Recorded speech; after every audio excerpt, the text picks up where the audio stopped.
Take a look at this line of riot police. In modern India, when citizens demand answers, this is the expected reception. For activists and students, the playbook is usually predictable. You apply for a protest permit, and it is denied. If you show up anyway, you face water cannons, lathi charges, and a media cycle that frames you as a threat to national security. But on June 6th, that cycle broke. Thousands of students gathered here at Jantar Mantar. They were part of the Cockroach Janata Party, a group that began as a sarcastic internet meme just weeks earlier. The anomaly here is the logistics. When CJP founder Abhijit Dipke landed in Delhi, he didn't have to fight through barricades. The police met him at the airport and granted him an official permit on the spot. Even with a heavy police presence and surveillance drones overhead, the atmosphere remained passive. The authorities were accommodating, a sharp contrast to the aggressive crackdowns seen in recent years. It forces a question. Is this a sign that digital youth mobilization has become too large to ignore? Or is the government testing a new strategy to manage public outrage? The CJP didn't invent this anger. They provided a vessel for a generation that feels betrayed by the systems meant to help them. The numbers show why.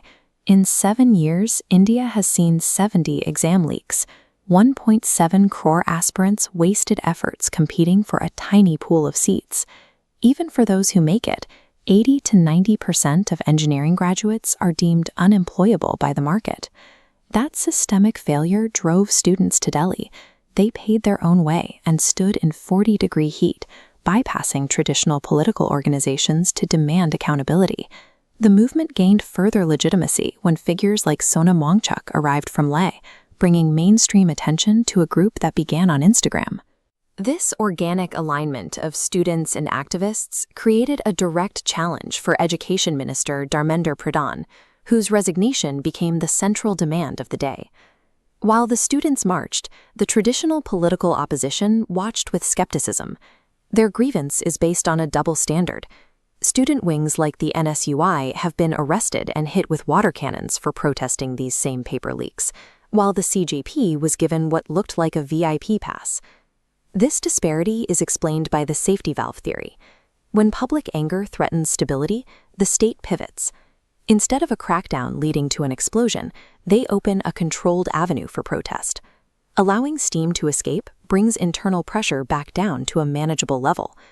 By allowing a politically unaffiliated group to lead the protest, the government can diffuse the threat of broader unrest without handing a political win to their official rivals in the opposition.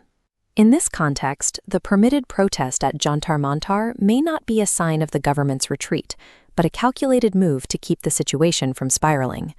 The immediate political results were minimal.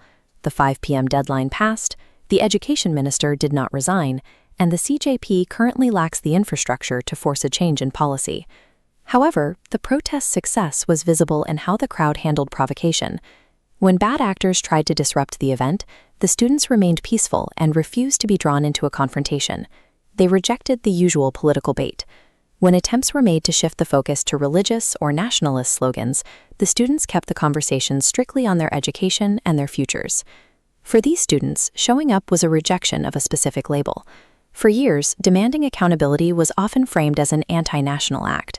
On June 6th, the crowd simply made asking questions look normal. The government may have used the CJP as a temporary safety valve to lower the political temperature. But once the act of democratic questioning is normalized in the streets, it becomes much harder to treat it as a threat in the future.